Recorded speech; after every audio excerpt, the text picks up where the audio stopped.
All right, diving in today, folks, we're looking at the work of Richard Meier. Sound good. And we're doing this specifically with you guys in mind at Scopriremo as you're getting ready for your finals, right? Definitely. We wanted to bring in some resources, look at what made his approach to architecture so unique, why it's still important today, and how you all, as future surveyors, can actually connect with his ideas. Right. Especially his approach to bringing history and modern design together, and that idea of the social role of buildings.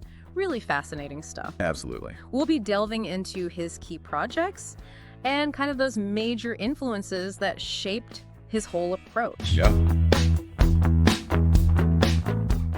So Meier, he was born in 1934, and he was definitely influenced by, some of the biggest names in architecture, Le Corbusier, Frank Lloyd Wright. Oh, yeah. Giants. Yeah, for sure. One of the first things you notice about his work is that strong connection to rationalist architecture. Buildings that are all about those clean, simple forms, that really deliberate use of white. Yeah, that's a signature. And he was actually a core member of the New York Five, a group that was really pushing for that aesthetic. Yeah. At a time when there was so much going on in architecture and that focus on clarity, it really set him apart. I think what's really interesting about that is how that rationalist approach, taking cues from those earlier modernist ideas, provided a sense of order. Yeah. Legibility in his designs. Right. It was really a deliberate choice, choosing clarity over ornamentation. Let's look at his Ara Pacis Museum in Rome, which opened in 2006. Okay. It's a great example of that interplay between the old and the new. Yeah. Yeah. It houses the Ara Pacis, this ancient Roman altar from 9 BC, built to celebrate peace. Wow. Meier built this very modern structure of glass and white right around this ancient monument. It makes you think, how does a modern building actually relate to a historical monument like that? That juxtaposition is really key, I think. Yeah. Meier's design, it doesn't try to imitate that ancient altar. Instead, it's clean lines and the way it lets natural light flood in. It's almost like it acts as this contemporary frame. It's like it highlights the texture and the history of the Ara Pacis. It creates this neutral backdrop. Oh, interesting. And it kind of raises a question that you as future surveyors should be thinking about. Yeah. What are the ways that modern design can interact with these historic sites? Do they have to blend in? Or is there something to be said for that contrast? That's a great point. Now let's shift gears a little and talk about the Jubilee Church, also in Rome. Okay. This one was finished in 2003. And this project really highlights that architecture isn't just about aesthetics. Right. It serves a real social function. This church, it was designed as a community center too. It was intended to really revitalize a quieter part of the city. Interesting. When you take a step back and look at the big picture, the Jubilee Church really shows how modern design can actually contribute to the social fabric. I see what you mean.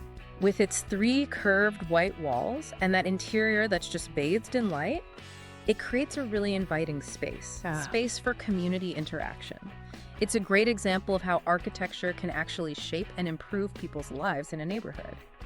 It makes you think about how buildings can be so much more than just structures. It's not just about how it looks, right? Exactly. Those sail-like forms and the way the light floods in it's striking, but it's also creating a functional and welcoming hub for the community. Even in a more recent project, the Xinyu Residential Tower in Taipei, which was completed in 2019, you see these same core ideas at play, that use of white, those clean lines, and a focus on community, achieved through things like shared spaces, gardens, those kinds of things. What I think is really remarkable is how consistent these principles are. You see them across different contexts, different time periods even.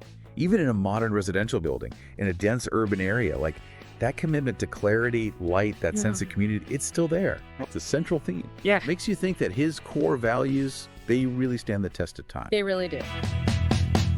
So as future surveyors, you're learning to understand, to analyze the built environment right now. Absolutely. Meier's work offers a really compelling example of how design choices impact not just the aesthetics, but how a building actually interacts with its history. Right. How it serves the people who use it. Yeah. It really pushes you to think critically about the relationship between form, function, social impact. It encourages you to go beyond, just the measurements and the regulations. Right.